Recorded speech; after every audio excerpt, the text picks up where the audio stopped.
the research overall is on aligning neural networks to classic computation and in general to improve their out-of-distribution generalization. So if you know Petar's work, he's been, for instance, the first author of graph attention networks and also working on deep graph Infomax. And over the career, he's been helping many efforts in Google and beyond Google to make algorithms more efficient by exploiting special structures. The way I got to know Petar is that he was also interested in category theory for a while. I hope that's still the case. Thanks to category theory, together with the team, he was able to formalize some exciting stuff. Last year, he gave a talk on categorical deep learning.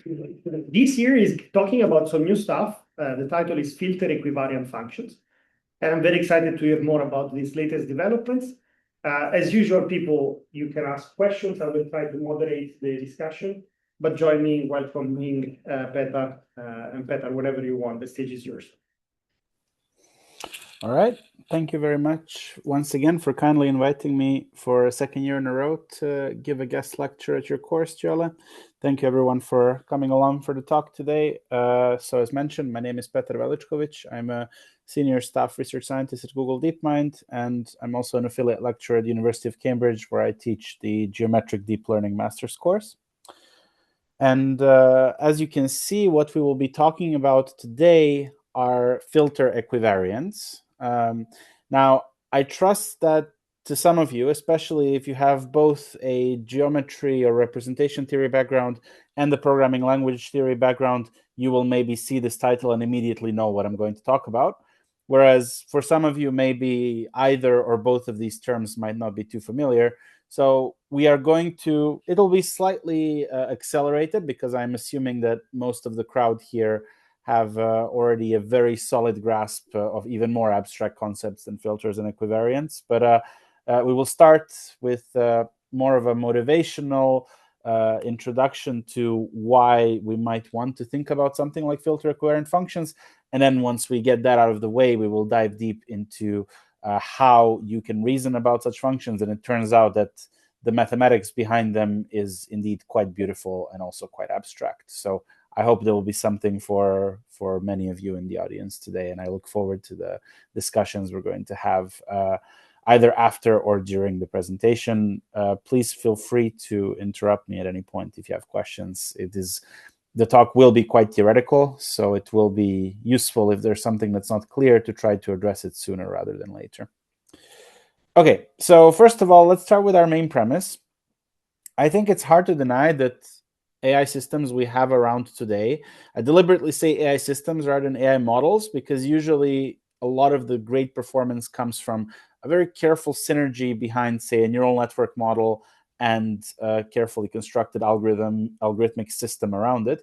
But if the synergy is right, they can really reason through what I would classify as extremely hard problems. And there's many examples of this floating around. Here's just a couple from this summer where using various versions of the Gemini language model, the teams at Google DeepMind have been able to both win a gold medal at the International Math Olympiad and the gold medal at the ICPC.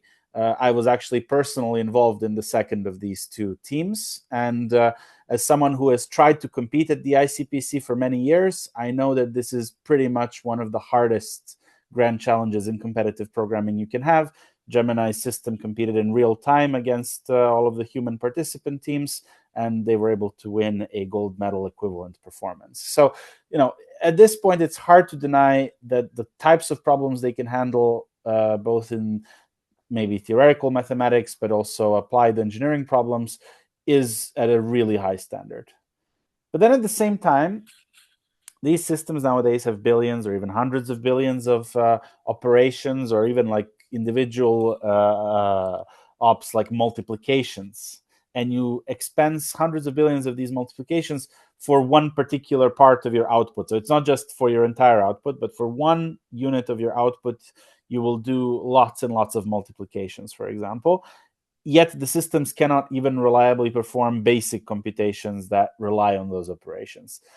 One good example of this is multiplication. If you take many of the standard large-scale reasoning models that are available today, and you ask them to multiply two numbers. Very quickly, as you increase the number of digits of those two numbers, you will start to see failures. And it's not failures because the system ran out of context. In fact, the system is using more tokens to answer these questions than you would need to if you were, say, following a typical multiplication algorithm. So you get this very interesting paradox, right? Where on one side, you can achieve really outstanding things in isolation, but on the other side, it seems the systems don't really understand the fundamental operations that they're supposed to be dealing with, and we might really want them to be able to understand those, either if we deploy the systems in very critical applications or if we expect them to reason over very long horizons, which is something we're going to talk about a bit later. So the keyword here really is reliability, right? Like, I don't want a system that is just going to be able to pick up from a handful of examples some rough smudges of behavior that I want. I'd like to see, can we get the system to truly internalize that behavior and apply it meaningfully? So reliability is kind of the key word we're going to talk about today. And it's useful to think, how can we express reliability? Because in my opinion, the best way to express reliability is through a mathematical approach. So we want to be able to design, or at least understand, systems that will be guaranteed to have certain behaviors. This is what I mean by reliability. And why do I say, or at least understand? I say this because sometimes it might not be feasible or scalable or mathematically trivial to figure out how to design a system that exhibits a behavior, but it might be a bit easier to design a description of what that behavior looks like, and we can then use that description to aid our understanding. So mathematically, typically the way you would think about those requirements is by imposing a constraint on your model, right? So a constraint tells you, this is how I would like my model to behave if everything works out okay, right? And then that's sort of a way to keep you honest. You can either, if you have the mathematical tools necessary and you have the time and you can make it scale, you could even exactly solve for some of these constraints and embed them in your system's equations. And that way you can be 100% confident that if I give you an input that escapes what you've seen in your training data somehow, the system will still behave in the manner that you'd want it to. And even if you cannot do this, or don't want to do this, or cannot afford to do this, you still have, via the constraint, a very nice way to measure to what extent is the system mimicking the behavior. So even if you're not able to bake these directly into your system, you can still use them as a really useful evaluation of that system's behavior. And I'm going to ground this in a very concrete example. So we're going to talk about functions over graphs. It's a very common abstract data structure one might want to build a machine learning model over. So it's useful to think, what makes a graph function that is valid? And we'll discuss what valid means in a few slides' time. So first of all, just a quick recap on graphs. We have these kinds of interconnected structures where you have various nodes, and the individual nodes belong to a set of nodes, which we call capital V. And then you have connections between the nodes, which we call edges. So pairs of nodes form a set of edges, capital E. And what we think of when we say a graph is typically just this: so a collection of nodes and a collection of edges, right? And once you have a graph like this, if you want to build, say, a machine learning system over it, for example, this graph might be molecule with nodes being atoms and edges being chemical bonds. And you might want to predict, say, whether this molecule is a possible new candidate drug for a rare disease or something like this. You need to find a way to present this data to a machine learning model. And as you might expect, we can't feed these kinds of abstract data representations into a GPU or a TPU or similar massively parallel units. You need something that's a bit more tensored up. And as a result, typically the way you will prepare a graph to be seen by a modern AI system is when you represent it with data structures like these. So typically you will prepare something like a node feature matrix. That's the capital X. It has the number of rows equal to the number of nodes in your graph, and the number of columns is equal to the number of features that you have in each one of your nodes. So in this case, for example, if we imagine our graph is a molecule, the columns of X could be what is the atom type, what's the molecular mass, and stuff like that. and the different rows are the different atoms. Here I've kind of outlined them A, B, C, D, U, and V to correspond to the original picture. And you also need some way to represent the edges. A typical convenient matrixified way to represent the edges is by representing the graph as an adjacency matrix. So this now has shape nodes times nodes, and in its most basic sense, it's a binary matrix where all the non-zero entries tell you which pairs of nodes are connected. And typically, and especially in like the molecular example, you might have more features to put on the edges. For example, you might know if a bond is a single bond, a double bond, is it in a ring or something like this. But to keep the maths more simple, you can assume, usually without loss of generality, that there's no features in the edges and your adjacency matrix is just binary. Okay. Now, note that the very act of me presenting this graph to a machine learning system in this way is potentially bad, right? Because I've sort of decided that the first row should correspond to node A, the second row should correspond to node B, and so on. But there's no reason why I have to do that, right? I could have chosen a completely different order of my vertices, and it should still be valid with respect to how this graph is represented. So what we mean by this is if I take graph input that looks like this, and I apply a neural network, any function f, on this data to produce some label. For example, is this drug a possible candidate treatment for a disease I'm considering? What I would ideally want for this to be a valid graph neural network is I would want that same answer if I, for whatever reason, choose a different order of my nodes, right? So if I choose not the alphabetical order here, but U, V, B, A, C, D, my function should still return the same value in this particular case. And that is a constraint that drives what we can call useful behaviors over graph inputs, right? And we know very well how we can express functions that change the order of the rows. Those are exactly permutations. And in linear algebra, we can reason about them using permutation matrices, capital P. Every permutation defines a unique permutation matrix.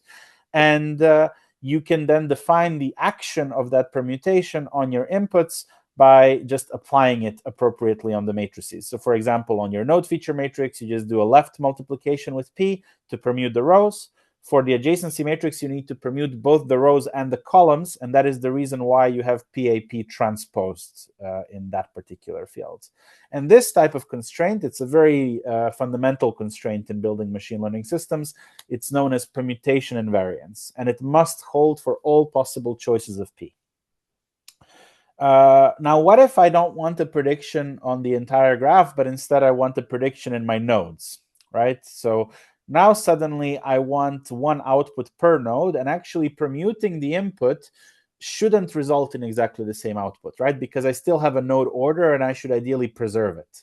So the main difference here really is that if I were to permute my input sequence, I just need to make sure that my outputs then permuted back give me the original sequence of nodes. So in reality, the main difference is this extra multiplication with P on the right-hand side. Effectively, it says that I can either choose to permute my input right away and then apply the function, or I can first apply the function and then apply the permutation. It doesn't matter when I do it. The function is resistant to the order in which you choose to permute. And that is a more generic constraint known as permutation equivariance. So in this case, changing the order of your input nodes should change your output, but in a way that follows the permutation. Now, of course, as we said, this is just a constraint. This describes the way in which we want the system to behave. It doesn't tell you how to build systems like that. But in the case of graph neural networks, we actually know quite well an elegant way to do this. One very standard way to satisfy this constraint is to just have a shared local function, lowercase f, which is applied to every node's neighborhood in isolation. So you have features of node A and features of the neighborhood of node A, and then you apply that same function to every neighborhood in isolation, and you stack the results as you would expect in the same order that you found them. This capital XNA is just the multi-set of all features of node A's neighbors. And as long as the function f doesn't depend on the order of the neighbors, so as long as f is permutation invariant in the second argument, then the whole function will be permutation equivariant. If this doesn't seem obvious to you, I highly recommend you try to derive it after this talk. It's a very simple algebraic exercise, but it really kind of helps strengthen the understanding of how these two components play with each other. But, you know, to kind of make it very concrete what this math picture is referring to, I've really just described this, right? So the way in which I build a graph neural network is I take the features of a node, I take the features of all of its immediate neighbors, and based on that local collection of features, I derive some other embedding for that node. And you apply this now in parallel to every single node's neighborhood, and you get a valid graph neural network this way.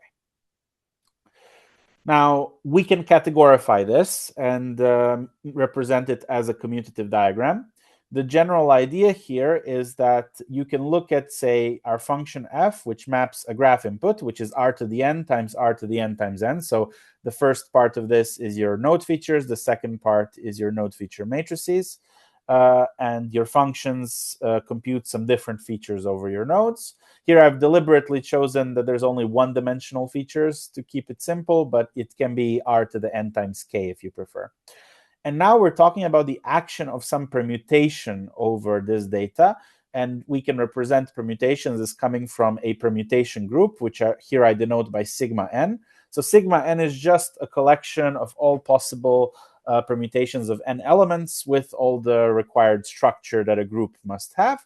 And the general idea is that I can either choose to apply my permutation straight away on the node features and the adjacency. That's the first downwards arrow. And then apply my function. Or I can choose to first apply my function, but keep the permutation action unchanged, so we don't modify that. And then we apply it just on the resulting node features and get the same answer. So this diagram has to commute. This is one very neat way to represent permutation equivariance using commutative diagrams. But it's a picture that generalizes to any kind of symmetry group, okay? So we talked about functions over graphs that are resistant to permutations, but you can choose something more generic than that. You can choose any domain omega on which your data lives, right? So the collection of your nodes or pixels or whatever, and a symmetry group G that you want your function to be resistant to. And you can then apply exactly the same commutative diagram to that kind of data. This time our data is of kind omega maps to r to the k. So every single element of your domain has some k-dimensional features attached to it. In the case of graphs, these were nodes, but it can be more general or specific than that. And now you have your function, which maps your graph features to arbitrary features to arbitrary features. And you can also attach some symmetry transformation from G, which applies on omega. And the way in which you apply the group transformation on your data is through what's called a specific representation row, which executes the action. So in the case of permutations, for example, the representation was actually acting differently on the nodes representations and the edge representations, right? The way the permutation acted on the nodes was by left multiplication with P, and the way it acted on the adjacency was by both left and right multiplication with P and P transposed.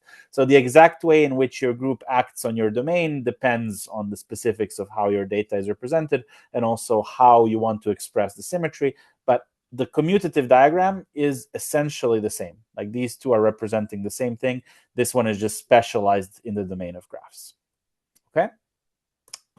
And it turns out that this is a remarkably general blueprint that you can use to discover or rediscover many popular neural network architectures. Just choose a domain your data lives on, choose a symmetry group you want your model or system to be resistant to, formalize equivariance conditions, and try to solve for them.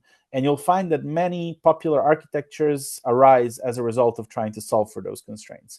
We've briefly talked about how graph neural networks, or GNNs, arise as permutation symmetries over graphs.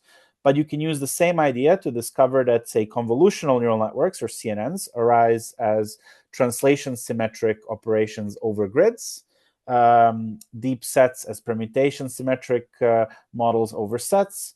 And you can even derive that the transformer, which is the model underpinning most modern language models, actually is also symmetric to permutations over the complete graph, which is quite interesting. It's a connection that deserves a lot more time than I have time for in this talk, but there's plentiful resources that you can find. You can, for example, look up transformers or graph neural networks, which is a very beautiful blog showing how the equations of a transformer can be directly related to equations of a GNN, because both of these are fundamentally graph models. And you can also rediscover things like long short-term memories if you look at time warping symmetries on 1D grids. And what's cool about this general concept is it also allows you to go on more exotic spaces. So, for example, if your data is an astrophysics signal that lives on the surface of the sphere, or any kind of earthbound signal like atmospheric conditions or something like this, you could define a neural network on a sphere, like a spherical CNN, and you can then bake in symmetries to the rotation group SO3, which will mean that if you choose to rotate the surface of your sphere somehow, you should still get the same prediction, just appropriately rotated. And you can even move on to more generic mesh structured data if you want to. So this is a very rich picture of kind of group equivariance and building functions that respect it. I really don't have enough time to talk to you about how beautiful and rich this world is, but hopefully this gives you a bit of a taste. If you want to know more, we have a lot more materials on geometricdeeplearning.com. And when I say a lot more materials, there is a proto book of 150 pages. There are very actively released book chapters. We're trying still to but we're under contract with MIT Press. We're hoping to finish this book in the coming months, and we're intensifying the work towards it. But you can find the already released book chapters for free. We have code examples, lectures, keynotes, blog posts, basically any modality of learning that you want to know more about this, you'll find it on geometricdeeplearning.com. But today, as you might expect, we're not going to talk about geometric deep learning. We're going to talk about what lies beyond it. Okay, so what cannot we explain using concepts of groups and equivariance and representations that we discussed? Okay, so first of all, in order to see what lies beyond, let's try to appreciate what groups already give us. Here I've outlined, just for convenience, a collection of axioms that define symmetry groups. So it's just a collection of abstract items with a binary operation allowing you to compose them, and it has to satisfy the usual constraints of a group. So it must be associative, there must be an identity element, each element must have an inverse, and composing those two must give you the identity, and it must be closed under composition. So every composition of two elements gives you another element. On the right-hand side, you can see one of my favorite symmetry groups, the rotational symmetries of the Rubik's Cube. So specifically, there are two elements I'd like to draw your attention to. The first one is that we have to assume that there exists a unique inverse. So that means that all of the transformations that you care about, that you want to express your constraint against, are completely lossless. So no information is lost, allowing you to invert. And further, you have the closure condition, meaning that for every pair of transformations, you must be able to compose them and get another transformation. Now, I don't know how immediately clear this is, but not all computations we care about are like this, okay? Maybe invertibility is the easiest one to reason about, because we actually already saw a simple example at the start. I told you about generalization on multiplying two numbers. The operation of multiplying two numbers is not invertible. Like when I multiply two numbers and just take the result, I won't necessarily know what were the two operands that I used, right? So I won't be able to losslessly go back to where I started. And there's obviously many other transformations that not only kind of mangle up the input elements, but might also completely delete them. And obviously that is something you cannot invert either. But also not all pairs of transformations you care about will be composable. So as a result, you might want to go beyond what symmetries can explain. And this is especially true if you want to model alignment of neural networks to general purpose computations, such as algorithms. And that means we probably need a more general language than what group theory can offer us. So how can we go beyond groups?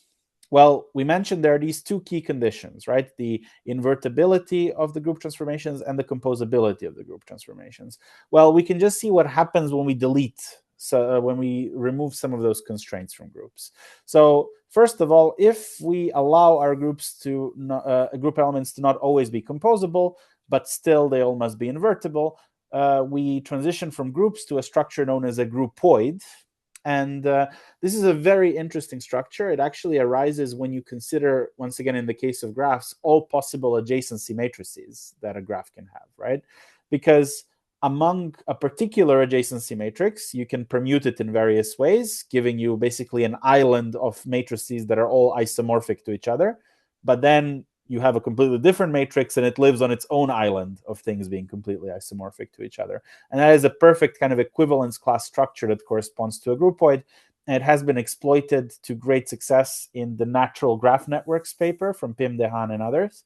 That's published at NeurIPS a couple of years back. And it effectively relies on this idea to show that, when we talked about graph neural networks only a few slides ago, I told you you always apply the same function to every neighborhood of every graph, but you don't have to do this. To make a valid graph neural network, you can apply totally different functions to graphs that are not isomorphic to each other. Of course, it's not super practical to build generic functions like this, but in the natural graph networks paper, they show how you can analyze the groupoid of adjacency matrices to find scalable, tractable ways to build layers over graphs that are not always the same, but are not also always different. There's something in between that allows you to more robustly and practically build models like these. We're not going to talk a lot about groupoids today, mainly because I feel like composability is a reasonable assumption for most types of computations we're going to care about. Instead, we can remove the invertibility constraint, which gives us monoids. So monoids are sets of transformations that always must compose, and they're closed in their composition, but they no longer need to preserve all of your data. And I believe this one is much more easily parallel. You can more easily draw a parallel between monoids and like classical computation than you can do with groupoids.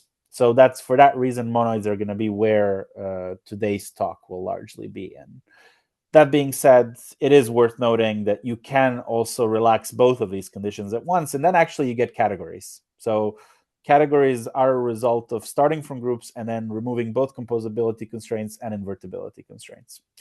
And as Giola mentioned during the introduction, I was involved with several of my great collaborators on building a framework that allows you to talk about deep learning architectures through the lens of categorical constraints. And that is exemplified in the categorical deep learning framework that we published at ICML last year. And I actually presented this as a guest lecture at this same course last year. So I don't know if materials from then are still available. I know there should be a recording out there. So if you want to check that out, please feel free. Today, we won't need the full firepower of categories, though we will talk about categories in a few places in this talk. So I do invite you to check out these resources if you're interested to know more. Today, we will be diving more into the monoidal space. Okay, so hopefully this outlines where we are and where we would want to go. So now let's talk about how we can discover length generalizing properties. So not just any generalizing properties, but also length generalizing properties in our inputs. And that will eventually lead us to the main topic of this talk, which is filter equivariance. So first of all, why do I care about length generalization in particular? So AI is currently moving at an unprecedented pace, as you probably know that. And a lot of the present wave is fueled by large language models. So systems like Gemini, Claude, ChatGPT, and so on. And recently, there's particularly been a lot of motion towards deploying these systems over very long executions. So you have these frontier models that support, nowadays millions of tokens. So this means you can feed in entire books, PhD theses, films, and so on, and feed them into the model's context at once. That's a very long range of data over which you need to do reasoning. Then in the space of the model's computations, you also have these modern reasoning LLMs, which allow you to answer hard scientific questions basically by thinking in its chain of thought for a very long time. So by generating very long trajectories of data. And also nowadays, a great push towards agentic reasoning, which basically amounts to asking a very kind of multi-step problem of the system and then allowing it to autonomously execute on it. So partition your task into many subtasks, autonomously resolving those, composing the results together, and so on. So in all cases, you have very long horizons over which the model needs to act. And if you fail on any input part or any sub-problem while you're doing this, it can very easily mess up the whole computation, right? So it's actually quite critical that the system remains robust in such scenarios, especially if you're doing critical applications or scientific discovery or something like this. But it's really hard to guarantee that that robustness will remain in such scenarios. And a very nice way for us to formalize such behaviors is through the concept of length generalization, because it's basically the easiest type of test time shift to measure. There's many papers dealing with length generalization. One of the seminal works from Anil and others from NeurIPS of a couple of years back actually tried to define this term as basically the ability to extrapolate from short problem instances to longer ones. And one of the things that also makes this problem particularly useful to scale, to investigate in the setting of machine learning of today, is that typically, unlike many other machine learning tasks, length generalization doesn't get much better with scale. In fact, sometimes it also gets worse with scale. So here are two representative problems you can see in Anil's paper with their co-authors, where the model is trained to compute the parity function and reason about variable assignments in a program. The gray region is the training sizes, so the bit string sizes or program sizes on which the system was trained. And you can see within that region, all the models perform really well, basically close to 100% accuracy. This is what these systems are really good at today, right? Ingesting lots of data, making sense of what that data is, and kind of doing really well around that distribution that's being modeled. But then the moment you try to extrapolate beyond, the models very promptly collapse towards random chance accuracy. And what you can observe also is that the bigger models tend to collapse faster than the smaller models. So this is one of the areas where, at least I believe, we need to understand our functions better rather than just pipe more data into it. So this brings us on a journey that will eventually lead us towards filter equivariance. The representative paper from which I will be deriving lots of the maths is the filter equivariant functions paper from Owen Lewis and co-authors. I was also an author on this paper. And I do recommend you, if any of today's discussion will be interesting, to check out that paper and its takeaways. For those of you who might be going to San Diego for NeurIPS, it will also be presented at a couple of NeurIPS workshops. Okay, so if we want to study what does it mean for a function to generalize in length, so to be able to extrapolate from smaller examples to larger examples, a very useful place to study this particular behavior is to look at list functions. So functions that map lists to other lists. The reason why that is because with lists, you have a very natural carrier of length generalization, which is the size of the input list. So it's very easy to reason about this particular distribution shift. And here is a motivating example for you all. Let's say I tell you that the reverse function applied on 2, 3 gives you 3, 2. And naturally, we all know what the reverse function does. So, we know that reverse 2, 4, 3 is 3, 4, 2. But is there any reason for us to say automatically you need to prefer this extrapolation to, for example, 2, 4, 3 reversed is 3, 4, 2? Sorry, I should have modified the numbers. I was supposed to give it a different order here. These are not supposed to be the same. And it turns out that yes, you can. So under certain kinds of equivariance conditions that we will discuss today, you can actually extrapolate exactly the reverse function by just knowing a single example, by knowing that reverse 2, 3 is equal to 3, 2. You know that, and in equivariance condition, you can derive all the behaviors of the familiar reverse function. And at least to us, this was a particularly surprising result when we first found it. So hopefully it will be interesting to you as well when we reach it. So let's talk about what it means to define an equivariant function on a list. So specifically, it's a slightly more relaxed version of the group equivariance constraint that we talked about. It still has the same shape. So there is a particular list function G, and we can be equivariant with respect to G if the order of composing F and G does not matter. This is really the essence of how we call list equivariance.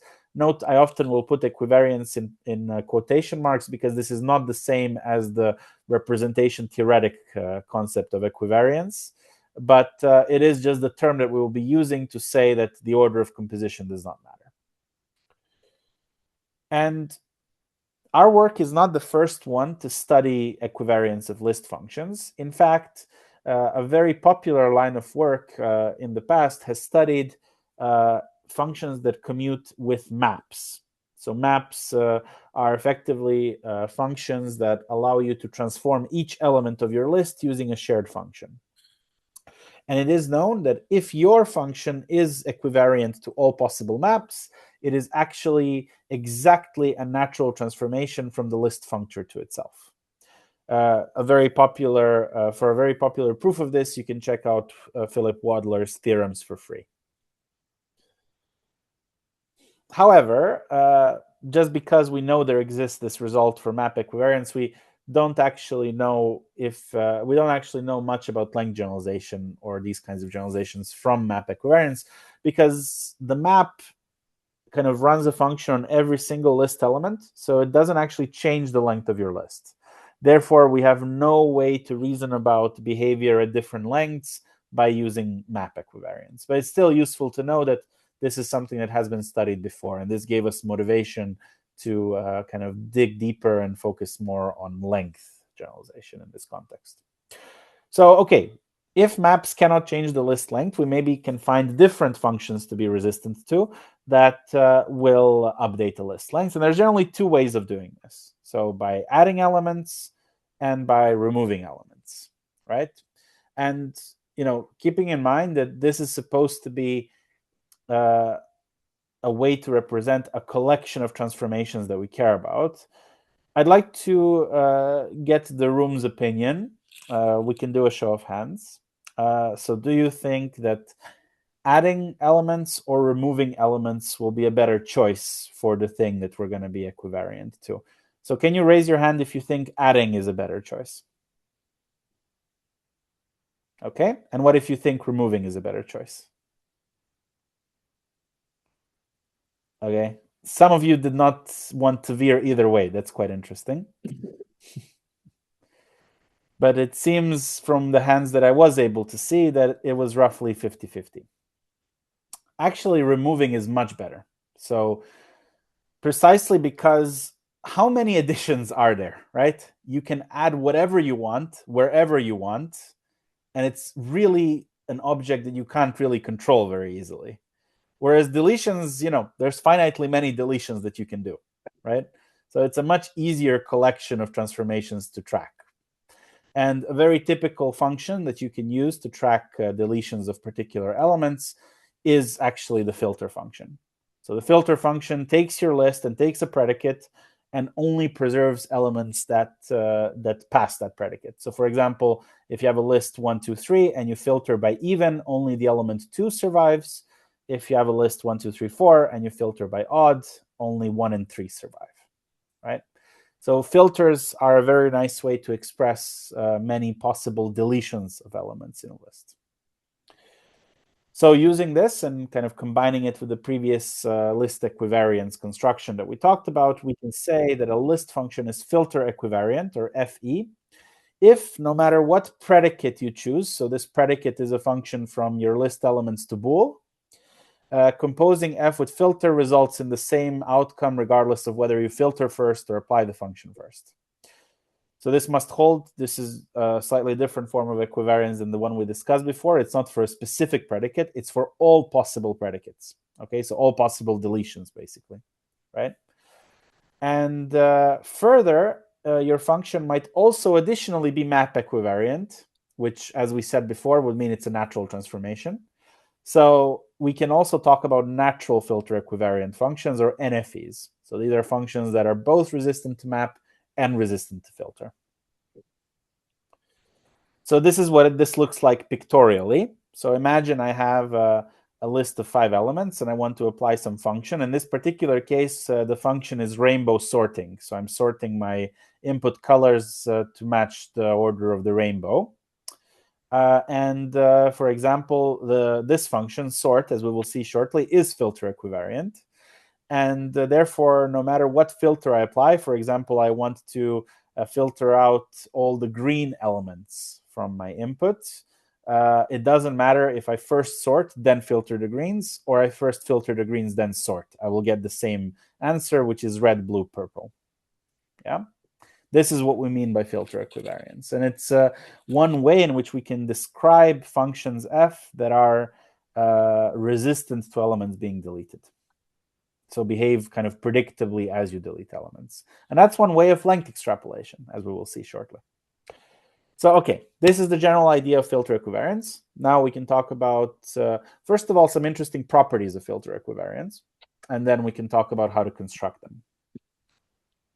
So here's a few interesting examples of functions that are filter equivariant or natural filter equivariant. So starting with the reverse function that we talked about at the beginning, it is actually both filter equivariant and natural. So it's both map and filter equivariant. Another NFE is the inflate function, which basically repeats your elements n times, each one of your elements n times in the list. So for example, inflate 3 of 1, 2, 3 gives you 1, 1, 1, 2, 2, 2, 3, 3, 3. This function is both filter equivariant and map equivariant. However, there exists some interesting filter equivariants that are not natural. And as we said, the sort function is one of those. And filter itself actually is filter equivariant, but it's not natural, obviously, because it deletes elements. Now, obviously, there's the converse. You might have natural functions, so functions that are map equivariant, but not filter equivariant. And one example of such functions is triangle, which repeats the ith element I times. So triangle of 3, 7, 5 is 3, 7, 7, 5, 5, 5. You can show to yourselves that this function is map equivariant, but it is not filter equivariant, partly because its behavior depends on position. So one way actually to use these examples to motivate how we can think of FEs is they're basically functions that do not depend on the absolute positions of your elements, right? And this then drives that the deletions will not magically change the function's behavior. And it's similar to how map equivariance didn't depend on the values of the elements. So sort is not map equivariant because it might change the permutation of your items, and then your map function will not be able to compensate for that. Another thing that's very interesting, I said we would be focusing on monoids. It's useful to note that these NFEs form not one, but 2 different monoids. They form a monoid under concatenation. So you can choose to basically concatenate 2 list functions by applying them on the list separately and then concatenating the result. This gives you a monoid of NFEs and FEs as well. You can also form a monoid with respect to composition. So if you have 2 different filter equivariants or natural filter equivariants, their composition will yield another natural filter equivariant or filter equivariant. And another very important property of these functions is that they will never introduce new values, okay? So specifically, if you have a filter equivariant function, it either preserves all of your input elements or it deletes some of them. Okay, this is a lemma that can be relatively easily proved using the properties of filter equivariance. Okay, so now using this as a base case, we can try to understand what all NFEs might look like. And this is actually something where a bit of category theory creeps in. So first of all, one thing that's important to note is that if you're looking at natural filter equivariance, so both map and filter symmetric functions, you can assume without loss of generality that they only have unique elements. So there's no duplicates. And the reason why is because you can always apply this enumerate function, which kind of attaches to each element which index it is. And this now suddenly is an input with only unique elements, as you might expect. But it preserves the naturality because you can always unenumerate at the end and go back to where you originally were for any function f that you care about. So in the specific case of natural filter equivariance, we can assume without loss of generality that our input doesn't have any duplicates. Because even if there were, we can always deduplicate them using enumerate. And using that, we can actually prove that an NFE must replicate all of our elements the same number of times. Okay? Or specifically, if we take a singleton list and we apply f to that singleton list and we take the length of the result, that gives us a value k. So basically, what is the size of f of singleton? And then for all of your inputs, you must multiply the length by k as well. So that is a very important property of NFEs. It must replicate all of our elements the same number of times. It's very straightforward to prove. I've written down the proof here, and obviously you can find this in the paper too if you're interested. The idea is that you start from looking at singletons and then use filter equivariance to extend from singletons to any size that you want. And by the way, this means that since each NFE has a particular k with which it multiplies the number of times you have each item, you can reason about all NFEs by reasoning about k NFEs. So k NFEs are all NFEs that multiply my input k times. So if I can describe 1 NFEs, 2 NFEs, 3 NFEs, and so on, I can describe all of them. So let's start with 1 NFEs. So we talked about how NFEs are unable to introduce new elements. They're also natural, so they're not deleting any elements, right? And additionally, with 1 NFEs, no elements are being repeated, okay? So then they're basically just permutations. They're a family of permutations, one for each problem size. So in the case of, say, reversing, those permutations are blank, 0, 1, 0, 2, 1, 0, and so on. You always apply that particular permutation depending on what size of the input list you have. So 1 NFEs are really just collections of permutations. And by the way, but they cannot be arbitrary collections of permutations. So we cannot just say 1 NFEs are collections of permutations for various sizes, we're done. That's not enough because these permutations must be coherent. So the way in which you permute 2-element lists must correspond to the way you're permuting 1-element lists, and so on and so forth. And these coherence conditions we can derive using simplicial algebra. So let delta be the semi-simplicial category. Specifically, delta's objects are finite natural numbers, which you can interpret as sets, 0, 1 to n-1 for number n. And the morphisms in the category are inclusions. So is one set included in the other? Or just less than or equal, basically. And now you can think of a semi-simplicial set as a functor from the opposite semi-simplicial category into set.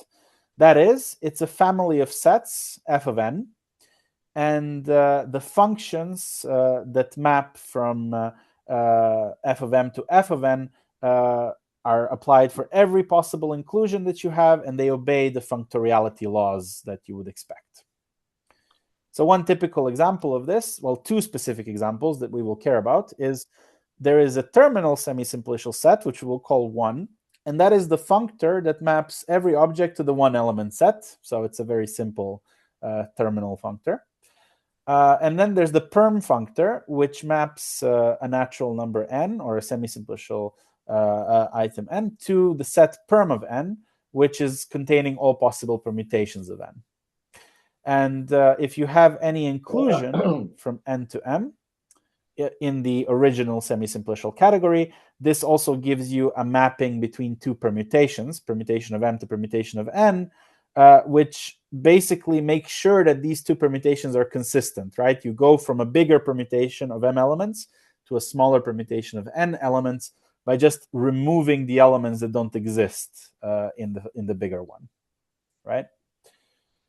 And with these 2 simplicial sets, I can talk about coherence conditions. In fact, it's exactly the natural transformation from the terminal simplicial set to the permutation simplicial set.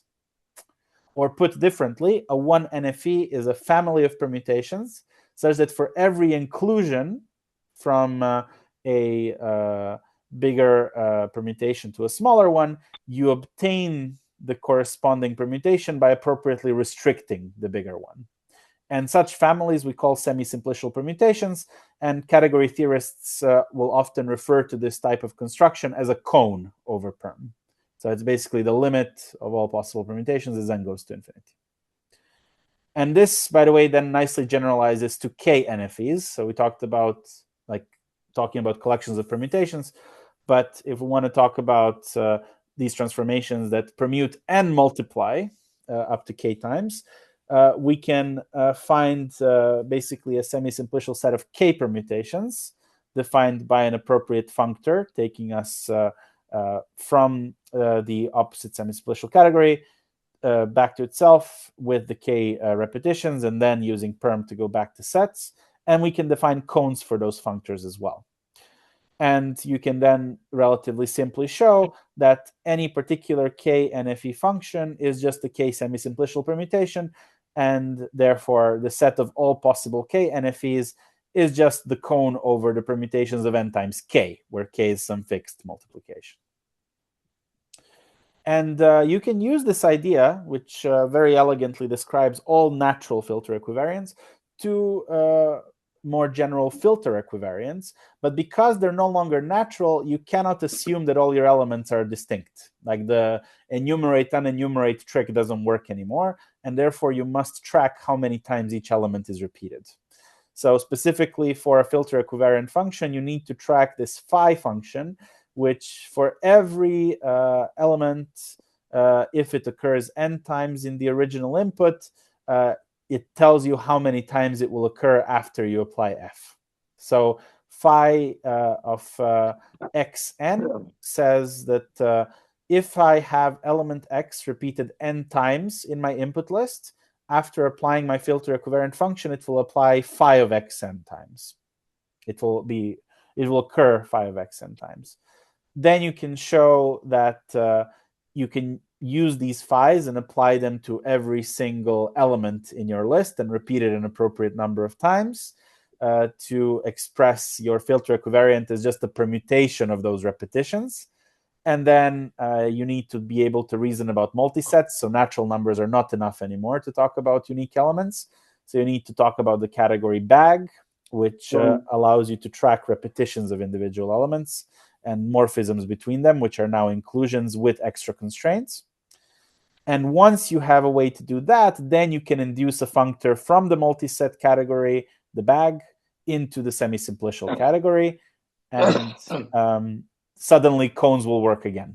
So using this induced functor, you can show that a phi FE function, so it's no longer a k, it's not sufficient to talk about k repetitions because different items might be repeated a different number of times. A phi FE is a cone over this particular functor.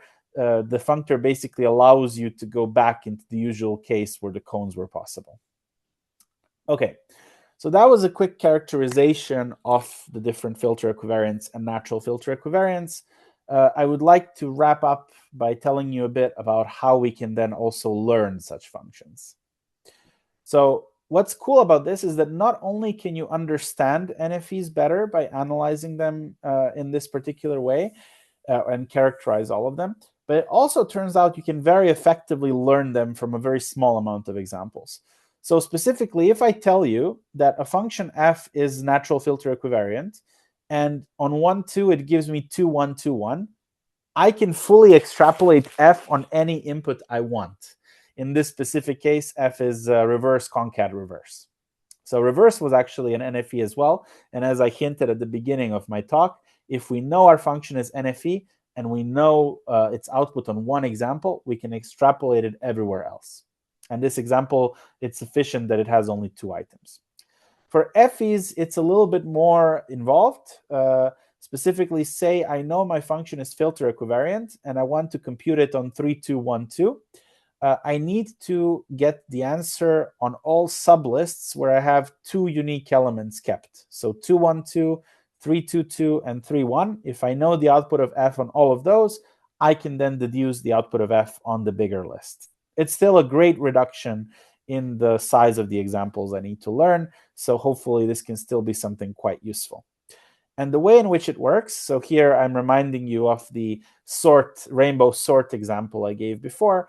you can actually learn a function like this through only 2-element sublist behaviors by basically doing so-called majority voting or amalgamation.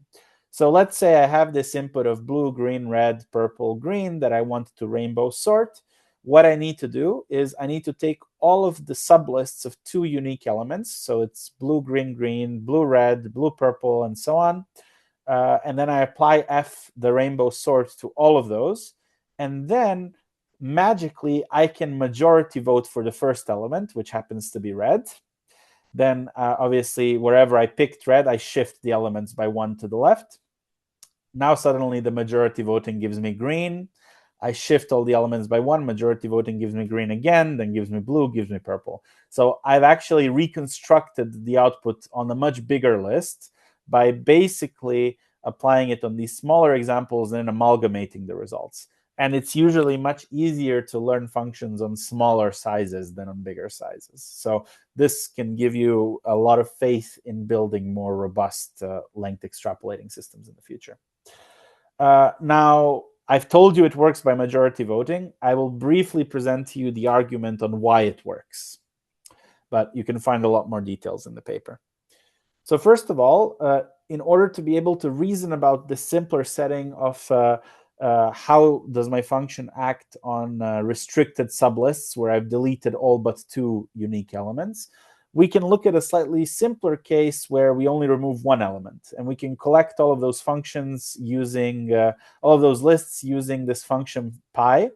The way pi works is it first takes an input list, then you take an element from X, and then you look at all the filtered lists effectively that result, which are the result of removing that element. And specifically, we can define all possible collections of this type, where you take an element and you retrieve a list without that element. Once you have such collections, you can define, first of all, what is a collection from which I can unambiguously extract the first element, the head of the list. And we call such collections AM0, amalgamable 0.